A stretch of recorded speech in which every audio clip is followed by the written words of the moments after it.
Alright, so the Russell Westbrook family made some headlines recently when his wife took to Twitter and said that they had been receiving death threats. Now, do I think that's fair or justifiable? No, of course not. Nobody with a brain is going to say it's okay that fans are sending the Westbrook family death threats. But I will add this. We have to know what a fan is, and we have to really understand what a fan is. Fan is short for fanatic. A fan is somebody who puts you on a pedestal. A fan is somebody who looks up to you. A fan is someone who sees you as a god. These fans, they look at athletes and they admire them. They put them on this pedestal like they're the almighty. They worship these teams. They worship these sports. Guys like Stephen A. and these guys get up here and they add fuel to the fire because they're just fanboys on TV. They're not objective. They just go along with narratives. They create narratives. They throw wood onto the fire and they just spark it up. They make things even more intense and the fans buy into it and it sells. It sells everywhere. It sells jerseys. It sells tickets. It sells views.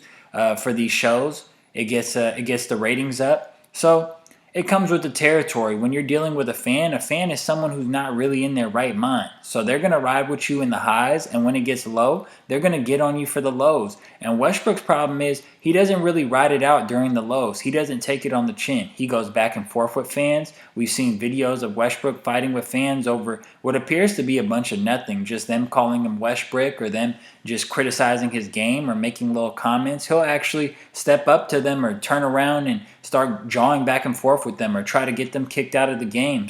So Westbrook doesn't really quite understand the dynamic when it comes to fans and athletes such as himself, high-level athletes, highly recognizable athletes such as himself. The fans are the reason why you're getting paid. The fans aren't paying attention to WNBA. The WNBA isn't bringing in any revenue. The female basketball players, they're not making no money. You're making money because the fans give a fuck. So you get the benefits of it, and in return, you got to take it on the chin when they come down on you.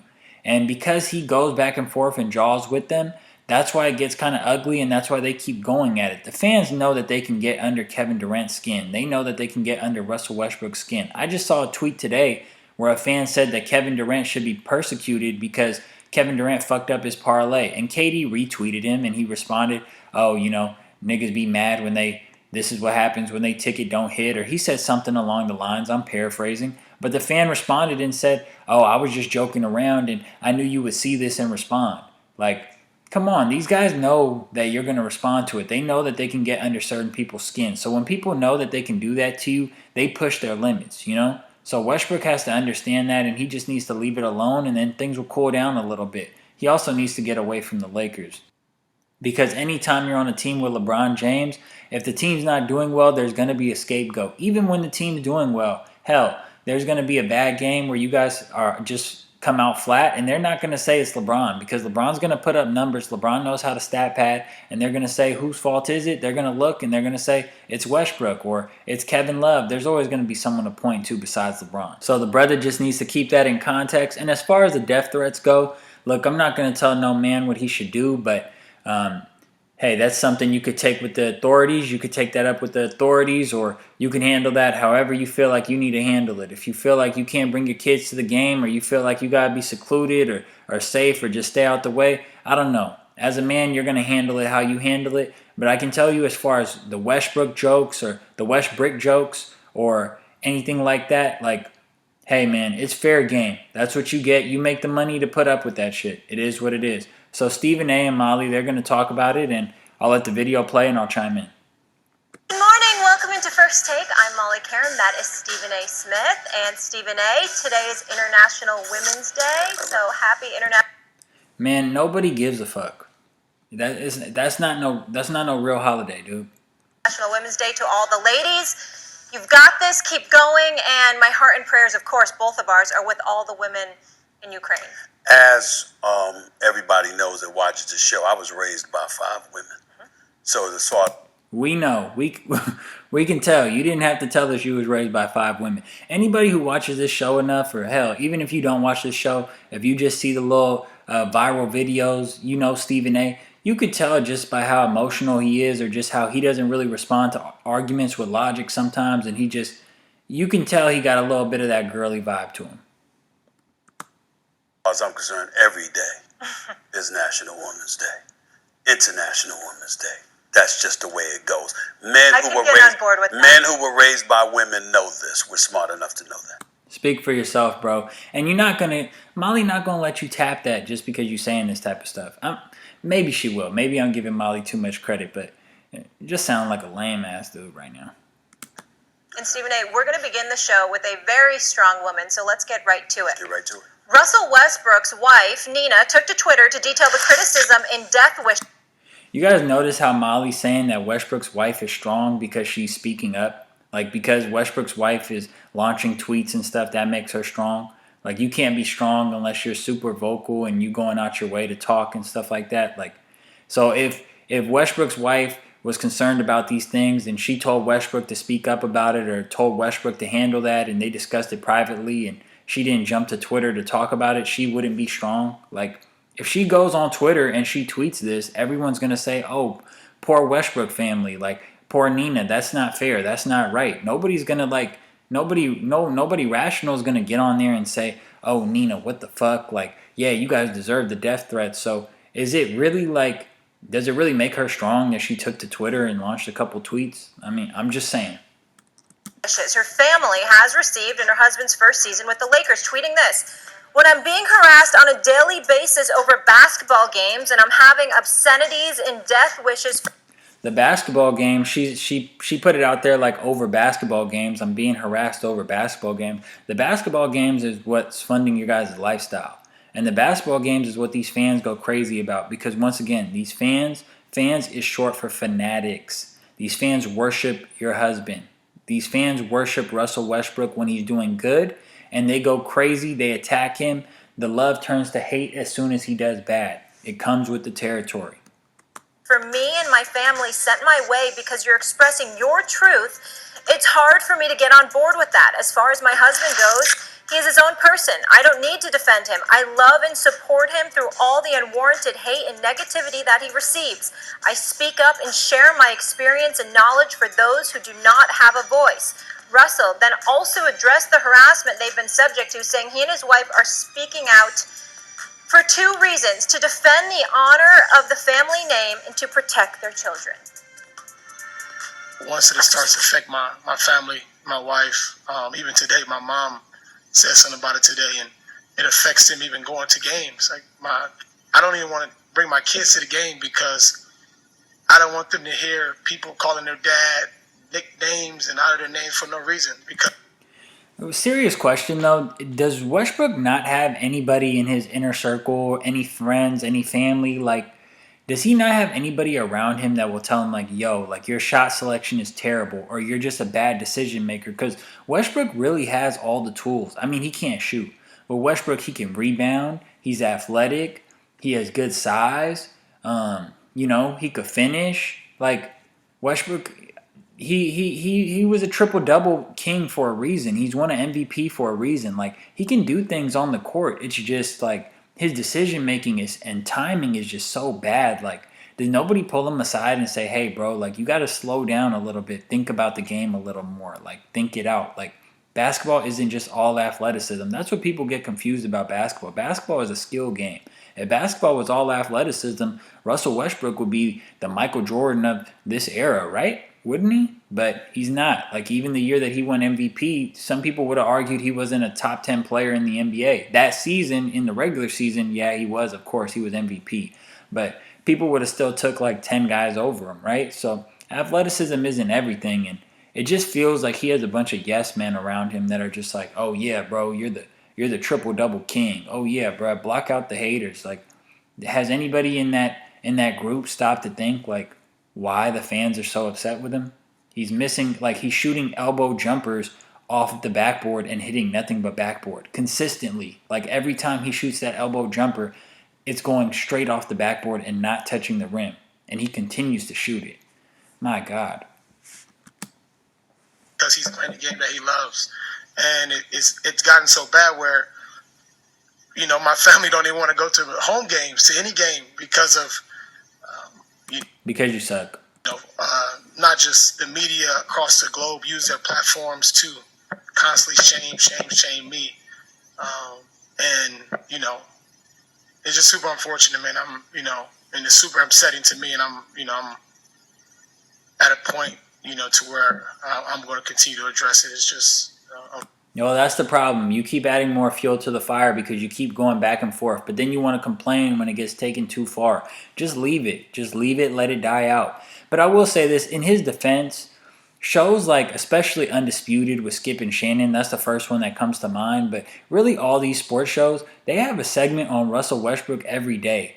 Partially because of how bad that he's playing, but also because he's playing with LeBron and because he's on the Lakers. So there's just so many reasons to go after him on a daily basis. Like there's so many different reasons why they're going to be talking about, they're talking about LA, they're talking about the Lakers, they're talking about LeBron, they're talking about Westbrook, they're talking about his poor play. So there's just so many reasons to bring him up and so many different angles that they could take it that like Skip and Shannon, they milk it every day. Every single day they have a big segment that they do on Westbrook pretty much. And they just flame him every single time. And they say Westbrook almost like every single time. Like you rarely hear them ever say Westbrook. So I get it. I get the frustration because like they're getting on him like it's a little too much. It's a little too much. I make my Westbrook analysis every now and then, you know what I mean? Like if I'm talking about the Lakers, I'll dive in on him for a little bit, but you make your assertions, you make you give your analysis, you make your comments, and then you move on.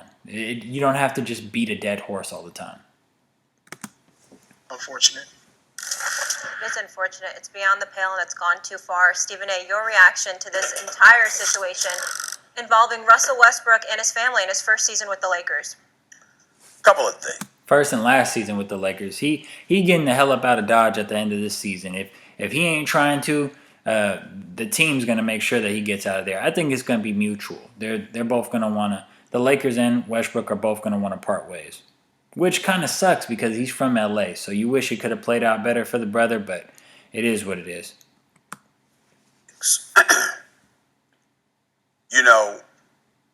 My heart goes out to Mrs. Westbrook and their children.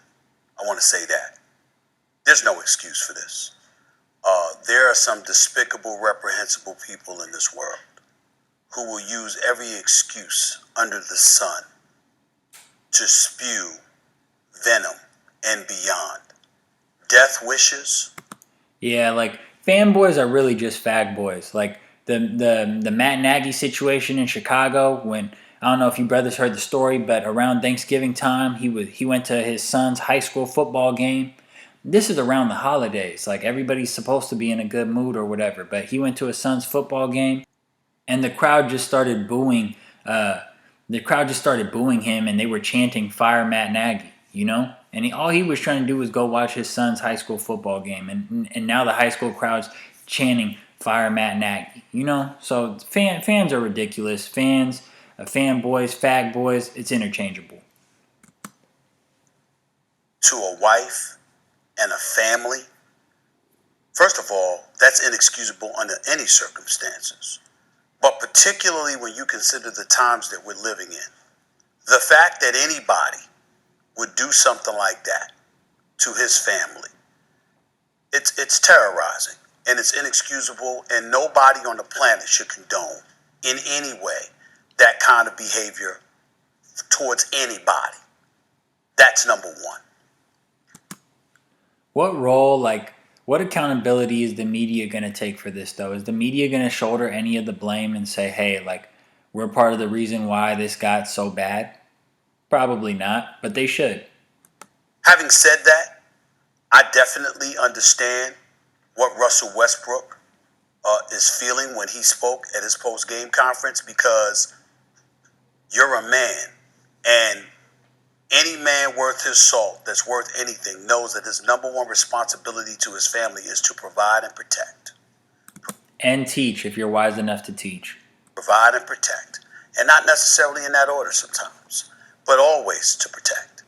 And so when the wife is uncomfortable and you're uncomfortable with your children coming to a game because you're afraid at how they're going to be treated, it's not just about the heckling of their dad. It's about the threats. That's what I'm focused on. Yeah.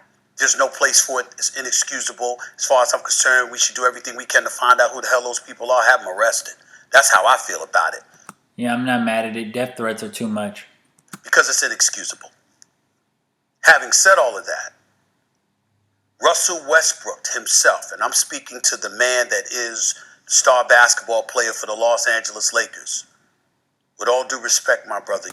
Where are the death threats coming from, though? I'd be interested. Like, I'm not saying that they're making it up to get some steam off of him or so he's a sympathetic figure, but like, where are the death threats coming from? Do people know where they live, and they're writing letters, or like, are they like just driving around and people are yelling crazy shit at them and saying they're gonna kill them or something? Like, where are the death threats? Is this on social media? People DMing death threats? Like, I'd like to know more information about where the death threats are coming from.